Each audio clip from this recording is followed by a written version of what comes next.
Hello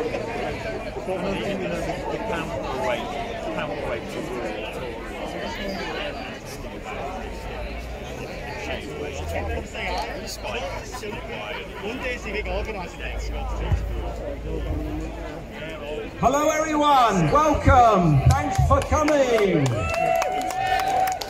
What a lovely crowd. And we're here because this government wants to clamp down on our democratic rights to protest. They want to shut us up. They want to stop accountability and transparency. And they want to hold up on our democratic freedoms. My name's Martin Mayer, I'm Secretary of Sheffield Trade Union Council, and we're here as part of the trade union movement today, alongside this wonderful coalition, Sheffield Against the Policing Bill, for a joint rally here at Devonshire Green this Saturday on a national day of action to kill the bill. Let's kill this bill!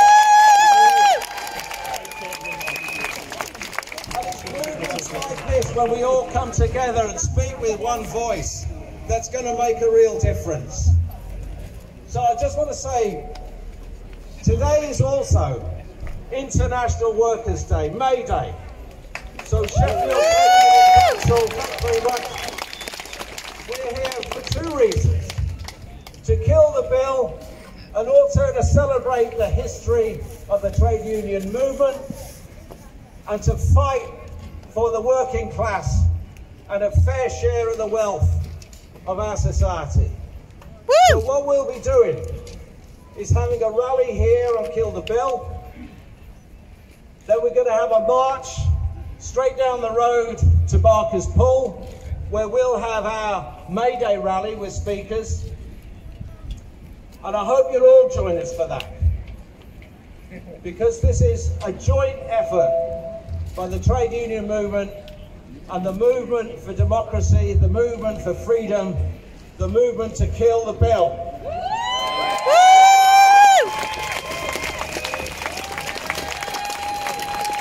So I want to hand over now to Emmett, who's been one of the leading organisers of the Sheffield Against the Policing Bill coalition, to say a few words. The day, then there's ago next month, and that's what happened over at Orgreave at the coking plant during the miners' strike.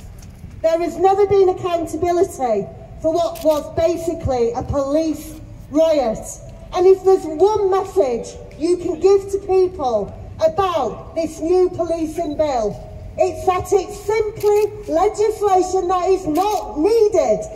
It wasn't needed to beat the miners at Orgreave. It wasn't needed on the poll tax demos. It's not been needed for the Occupy movement. The police have got sufficient powers, and when the state arms them to use it against their own citizens, that is a serious crime, Sheffield. Remember, you stand on the shoulders of giants. You can have the spirit of the miners that they had during the 84 and the strikes in the 90s.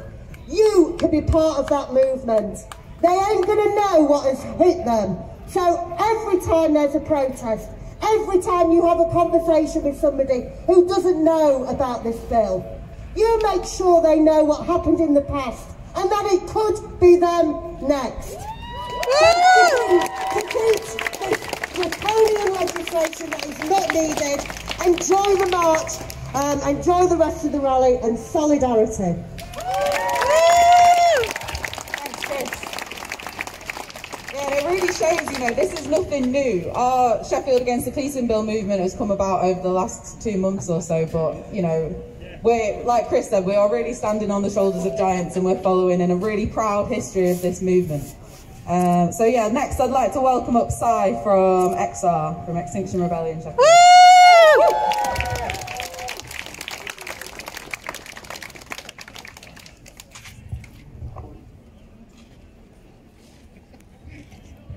Hi everyone, and It's a real pleasure to be here on this day. MayDay, is that better? Yeah. But let's be honest, we'd be here anyway, because we have to be. We each have an emergency, and we know that fundamental change is needed, and rights need to be recognised and protected. Workers recognise the threat to pay, conditions, security and services, as this government makes us pay for their failures to manage the pandemic. Women can see rights have been hard fought for, being set back 25 years, and there is need to end the ever-increasing male violence. The BAME community, united by the killing of George Floyd and Daunte Wright, know that among the 1,400 deaths in UK police custody, a disproportionately large number of them are black and brown. And then there is an institutionally and structurally racist society to take apart. And yes, that includes the police service, which have no right to claim that they have been reformed, when we know that it's black men who are at least 9 times more likely to be stopped and searched. And this police bill will do nothing but exacerbate this. And I am here in part as a representative of Extinction Rebellion Justice Group.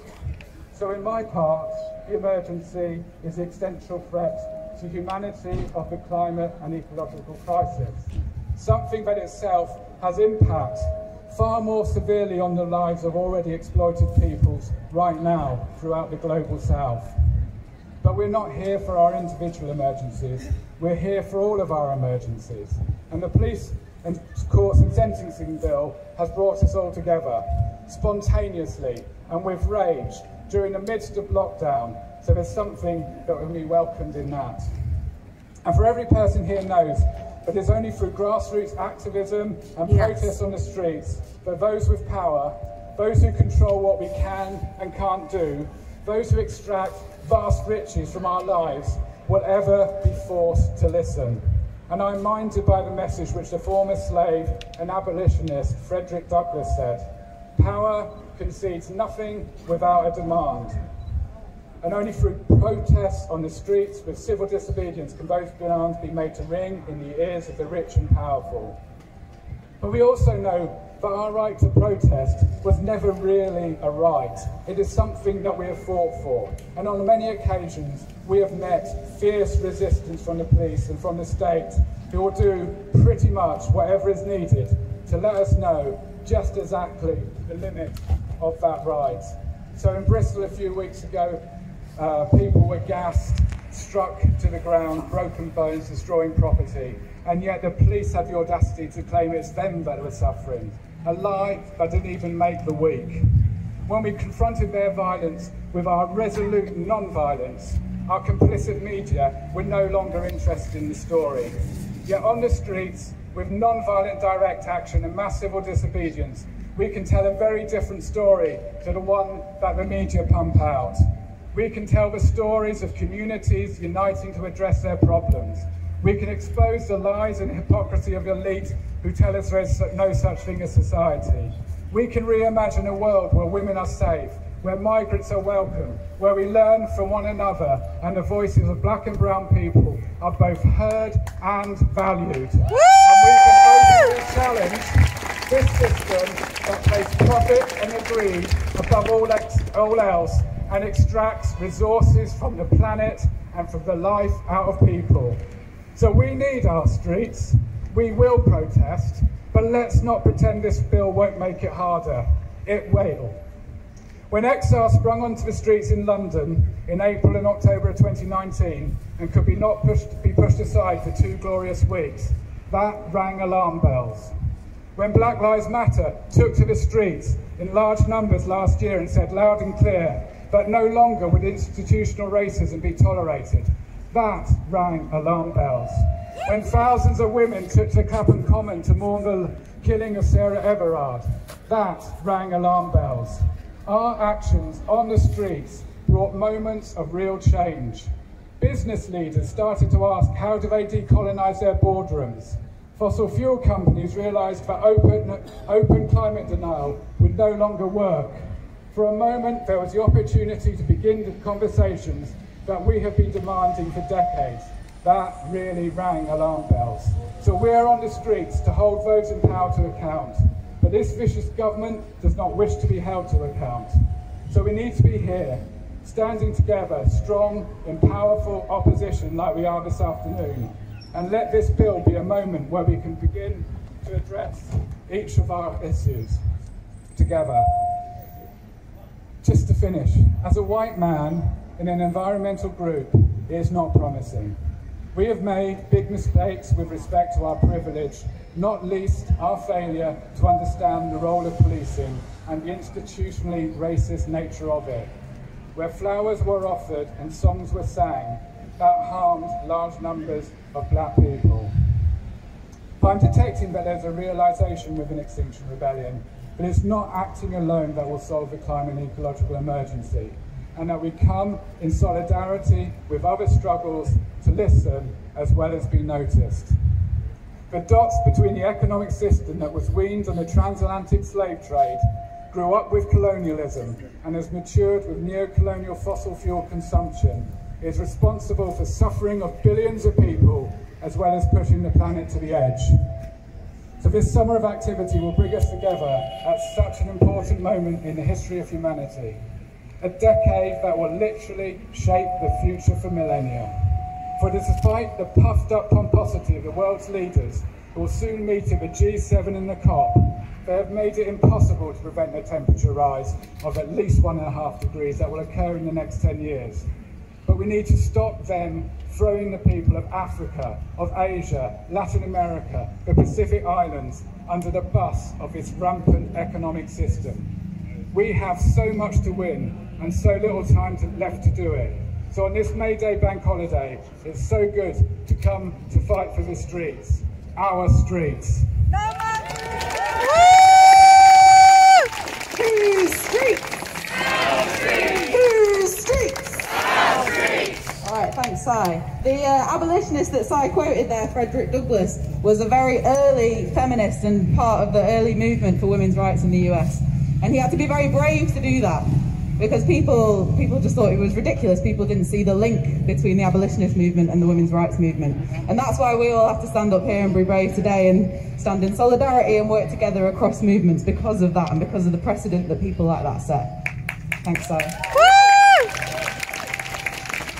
So next we'll hear from Sam Moorcroft, who is the Vice President of the Sheffield Trades Union Council.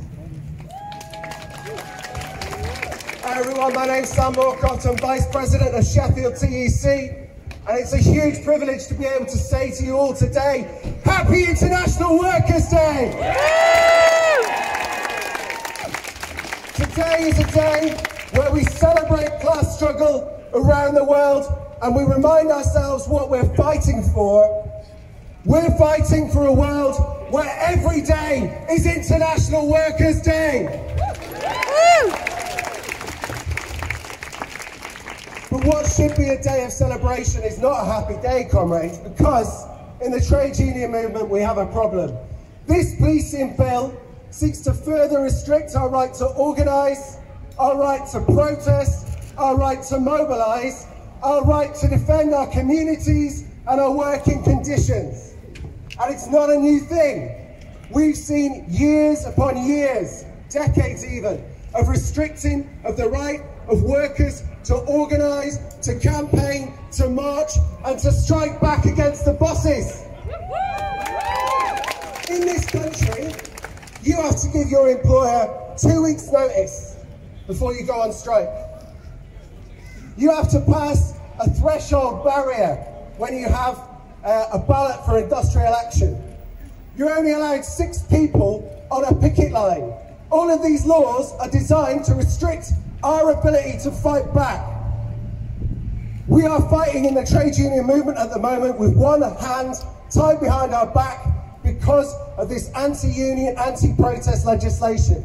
And now they want to give the police powers to decide when your protest can start, when your protest can finish, how much noise your protest can make, and they want to give police the power to say that if your protest annoys someone, then that protest should be shut down. So I'm a trade union branch officer. Now, if my employer threatens redundancies to our members, and we decide in response to have a protest outside our workplace, this bill would give our employer the power to say to the police, this is causing an annoyance and I want you to shut this down. And that's why we cannot allow this policing bill.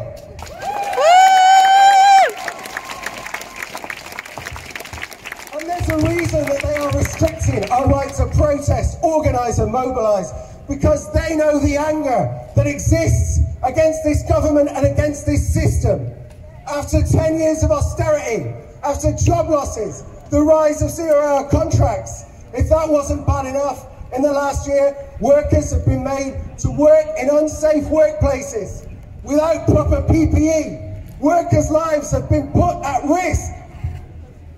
If you are a worker on a 0-hours contract, you are twice as likely to die of COVID as someone who is permanently employed. What does that tell us about how they treat workers in this country? And their right to feel workers, because just yesterday we saw a fantastic victory. The Manchester bus strikers, who've been on strike for 9 weeks against fire and rehire. They won a fantastic victory through the power of organisation, through strike action. They forced their employers to promise never to use fire and rehire again anywhere in the world. That's the power that the organised working class can have. But we've got a job of work to do with this bill. We've had a fantastic start. The protests up and down the country have been inspiring. We are creating a movement, and we are marching today to stop this policing bill. But marching on its own will not be enough. We have to begin to discuss escalating our action. We need to talk about walkouts from workplaces, schools, colleges and universities in protest against this policing bill. And yes, we have to talk about the possibility of strike action to stop the policing bill. And I'll finish on this. Everyone be vegan. The first trade unions were illegal. The first strikes were illegal. The state tried to shut down workers where they organised, but it didn't work and it will never work. Because when workers are united and they come together in numbers, united, there is no power on earth that could stop us. Solidarity!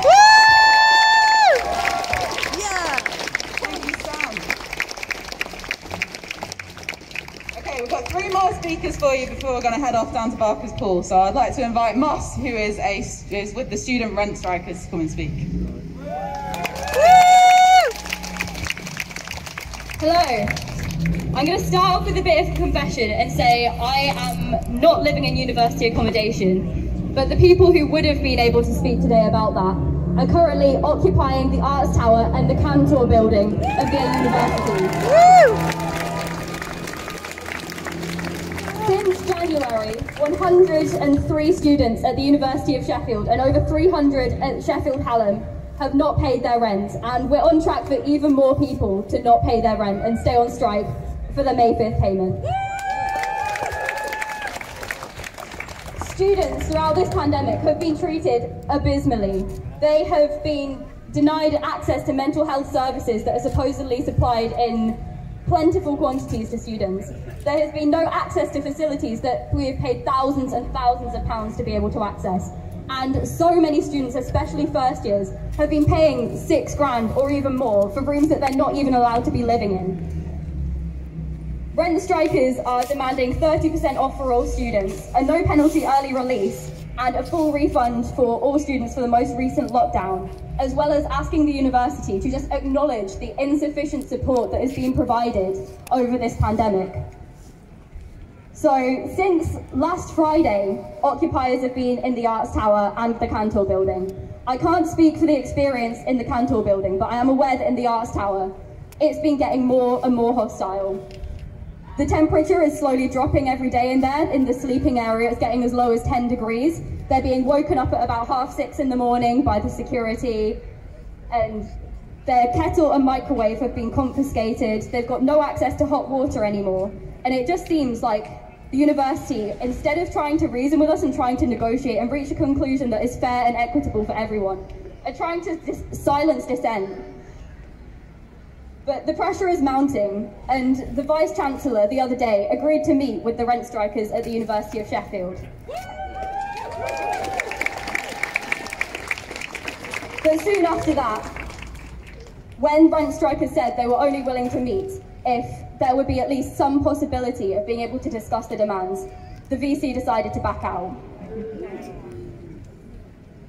Today, or yesterday rather, the rent strikers at the University of Sheffield received an interim possession order stating that they had to be sentenced to a hearing because apparently they were trespassing in their own university building at the university they were paying to be at. For some of whom, it was the first time they'd ever been on their own university campus. The VC, of course, still will not meet with them and is instead trying to evict them. I'm speaking about this today because this is all interconnected with Kill the Bill. It's part of this huge pattern of refusing to acknowledge the absolute ridiculousness that is the way that we are approaching dissent. Instead of trying to actually sort out problems, we're just silencing them.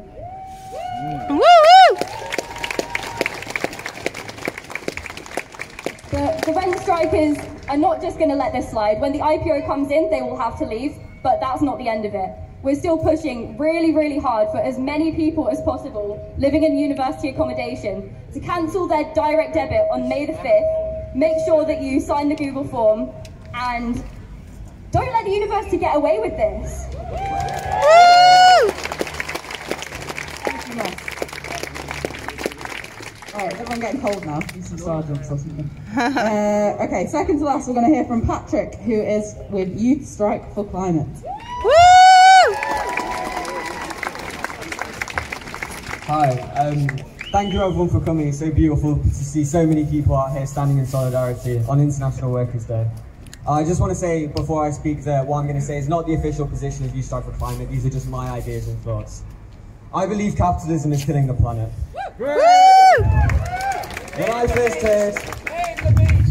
When I first heard about the youth strike on the 14th of February 2019, I had no idea how much it was going to change my life. But even by the end of that day, things were not the same. We had used school printers to print off roughly 1,500 leaflets calling for people to join the demonstration the day after, and word spread like wildfire. We saw students running up and down corridors chanting strike, and in lessons we had people going from table to table, arguing for people to walk out of school the next day. And the strikes themselves were electric, consisting of an open mic where everyone from university students to year 7s were able to share their ideas. And it was the weekend after that we met down in the church by the Crucible to set up a group that could organise this movement against climate change.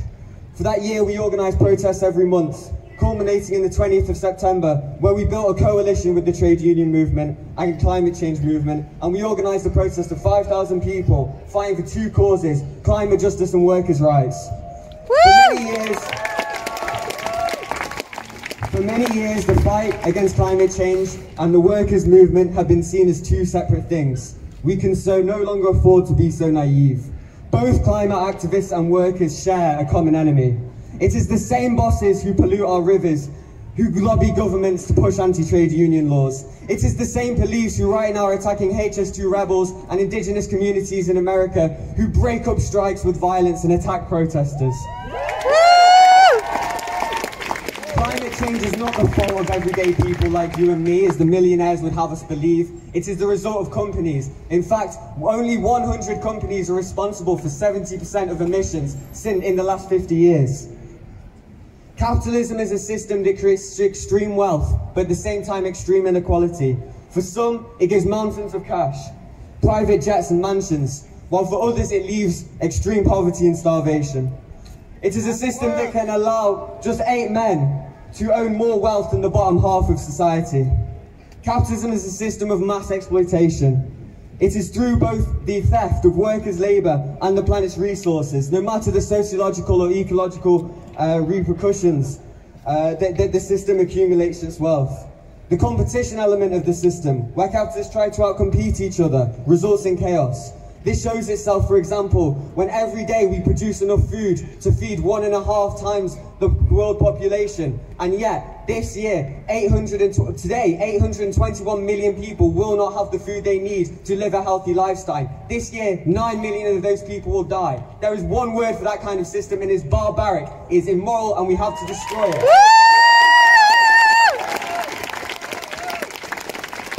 Today is MayDay. In 1889, the first international, an alliance of working class and communist parties from around the world, called for workers to stop work on May the 1st. And the protest that resulted was so big, the governments had to adopt it as a national holiday to try and appease the workers because they were so scared of them. We need to bring back the radicalism of those first May Days. Because under capitalism, it is normal to let children die of hunger. It is normal to let homeless people sleep on the streets when there are enough homes to house them. It is normal for banks to force children out of their homes if their parents cannot afford the mortgages. The wealth of the rich can only exist through the exploitation of the workers and the planet, especially in the global south.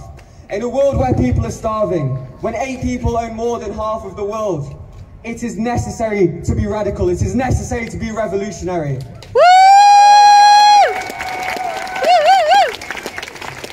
According to scientists, we have just 8 years left to prevent an ecological disaster so great it threatens life on this planet as we know it. In 1915, the Polish socialist Rosa Luxemburg wrote that capitalism stood at a turning point between socialism or barbarism. Today we stand at that same crossroads. We have a choice.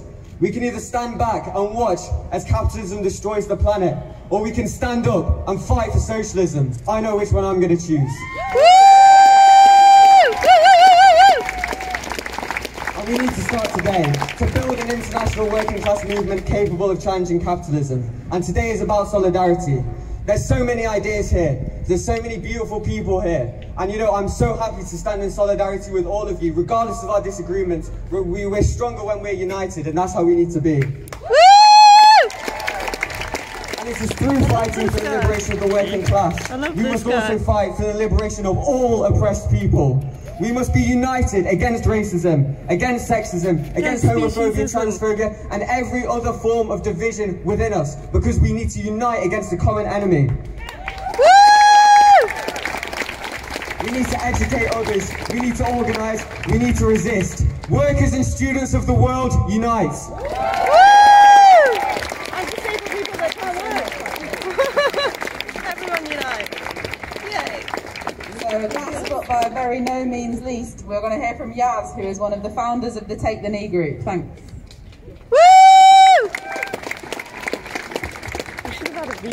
Solidarity with all the groups that have got together here today. It's so amazing to see so many small groups that have been operating in their tiny minorities and come together today to kill this bill!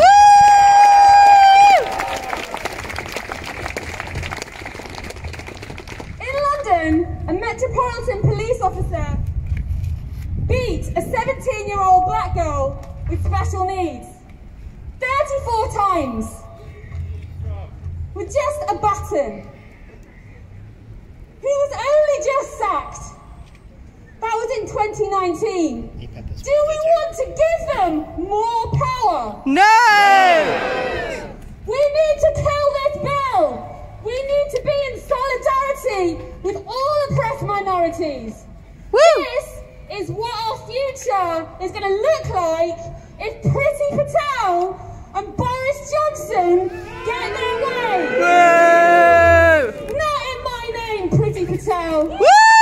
Not in my name! Not in my name, Boris Johnson. Not in my name! You do not speak for us. You do not speak for the people of Britain. We have had enough. Yes! Woo! Institutional racism, institutional sexism, people power hurt this government. That is why they are bringing this bill.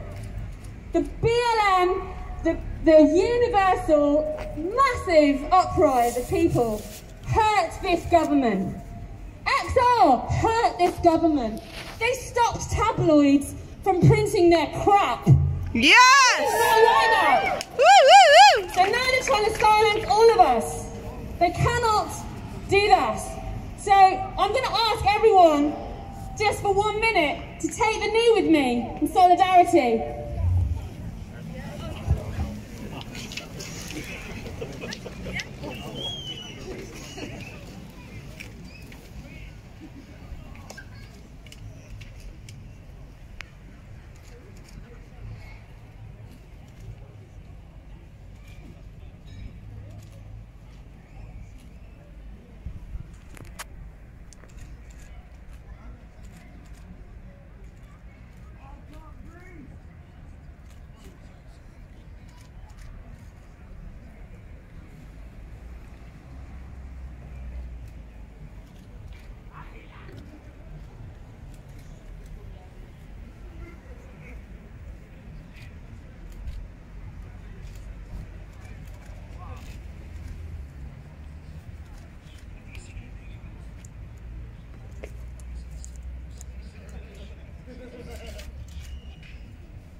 Thank you! Solidarity! Woo! Woo! Thank you so much to all of our fantastic speakers. I'm so grateful to everyone, and I hope that you have all learned something today. So the plan now is that we're going to march over to Barker's Pool, where the Trades Union Council and Martin are going to host some more speakers.